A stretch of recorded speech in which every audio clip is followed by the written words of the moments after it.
So if you were like, where's that voice coming from? I'm here now instead of up there.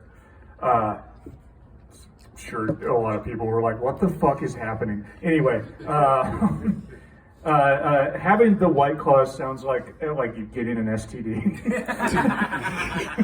That's my only note on your set. It's just like, yeah, I got the White Claws. I should have used a condom.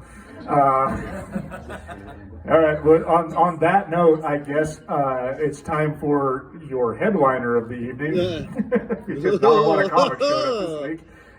Please give it up for my very good friend Ben Hess. No, like actually clap. There we go. That's better.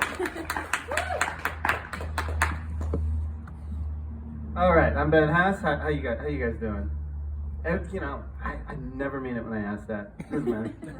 Hey, Jack, can you be careful with the table? I'm holding my phone up with a set of glow-in-the-dark Dungeons and Dragons dice. God, I have to stand up. No, just don't shake the table. You're gonna knock it. Okay. Anyway. That's exactly what I'm talking about. I'm helping. Someday you'll recognize that I'm an effective leader. So I was going to talk about language today, you guys. With language. Wow, meta. Anyway, I was going to use language to describe language. So I looked up the etymology of a bunch of shit, which I do often. It's a hobby. And I looked up, so this is, well, I guess more importantly is if you want to know, like, to me, I feel like, and I could be wrong, but I'm sure I'm not, but if you can tell what society's really about by the words we use and what they really mean and how far back they go and what they used to mean. And because they're still the same, you're still doing the same shit, you just put a different dress on it, right? So, like, I looked up the word mortgage and I looked up the word loan just to know what we're really doing here. And I discovered that mortgage, etymologically, if you go back far enough, it comes from mort, like mortuary, which means death. So this is already bad. And then gauge comes from an old Germanic word, which is like gauge. I don't know how to pronounce it. I am white, so you think I know how to pronounce German words. But anyway, but gauge means a pledge. So mortgage literally means death pledge, which I think is insane. In the year 2021, we're still doing death pledges like we're all in a tribe. Anyway, and then I looked up loan, which comes also an old German word, which means a feudal fief or pittance. So basically, if you go to the bank and ask for a loan for your mortgage, you're saying, can I have a feudal fief for my fucking blood pact? That's what a mortgage actually is in real. That's what we're doing here. Okay, wow. I think it's amazing. I don't know, I think with language is, I can't believe none of y'all laughed at that. It is you who are wrong. Anyway, language, also sometimes what language will do is it'll present a binary situation just by its sheer existence in a place, and it implies the existence of another thing, right? Like if I say Black Lives Matter and someone says all lives matter as a direct, as a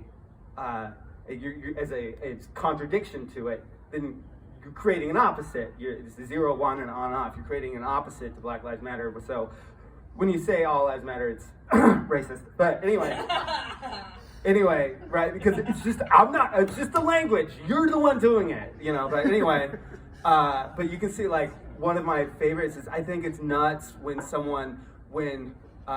is gonna get political. I don't normally do this, but it's just talking about language and it just falls in. Oh, sweet. Okay, I like this table.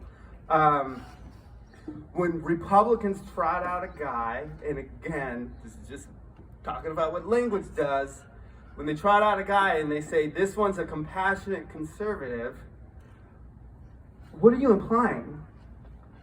Are you implying that this guy's special for having compassion? Are you implying that conservatism is inherently discompassionate? That the rest of them are psychopaths? If you have to trot out a single guy and go, no, this one's compassionate, I promise you. Man, no, this is weird. So, okay, let me put it this way. If someone invited you to their home and they said, welcome to my home, these are my 3 dogs, Jerome, Heath, and Troy. Don't worry, Troy will not tear your neck out. You'd be like, why are you telling me that? Why are you going out of my way to tell me that Troy is not a psychopathic dog? And they'd be like, no, I'm just saying, just so you know, Troy will not creep into your room in the dead of night as you slumber silently, crawl into your bed quietly, and tear your larynx out. And then swallow it. Troy will not do that, I promise. I'd be like, okay, then why are you telling me that about Troy, and what does that say about the other 2 dogs? You know? Anyway. It's just reality is inherent in language, and I believe that conservatism is inherently psychopathic. Anyway, so that's basically. I'm gonna do a bunch of one-liners and get off stage. Well, I was thinking. Well, still about language, you know. I was thinking about. I was like, the Battle of Hastings. Happened in 1066, right? I think we all know that. But I wish it happened in 1080 because I prefer my invasions in HD.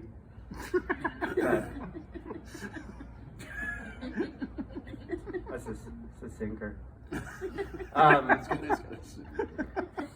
I don't understand ordering pizza and then ordering breadsticks. It's like, hey man, can I get a pizza and also a second pizza, but take fucking literally everything right off of that thing. I don't get it.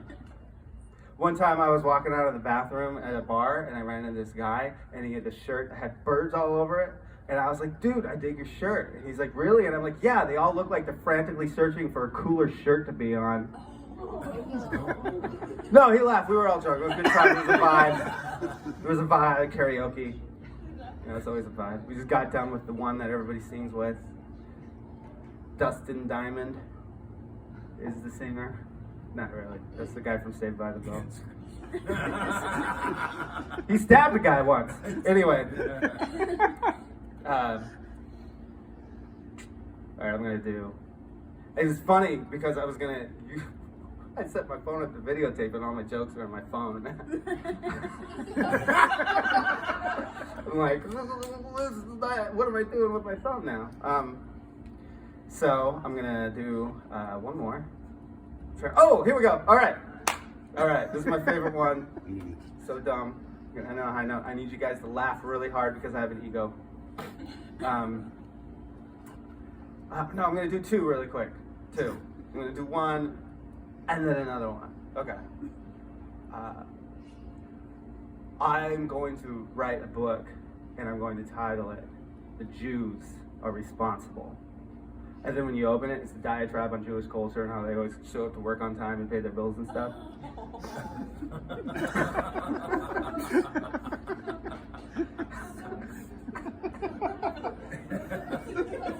See, that's why I did that one first. The second one, my dream is to one day open a farm, and on this farm, I will grow chickens and pigs, and I will name this farm the Chicken Bacon Ranch. Oh, even that guy in the back was like, yeah, okay. He looks like Louis C.K. too. I'll be like, all right, yeah, I'll take that. All right, that's enough. That's enough of me. I'm sick of myself too. Good night.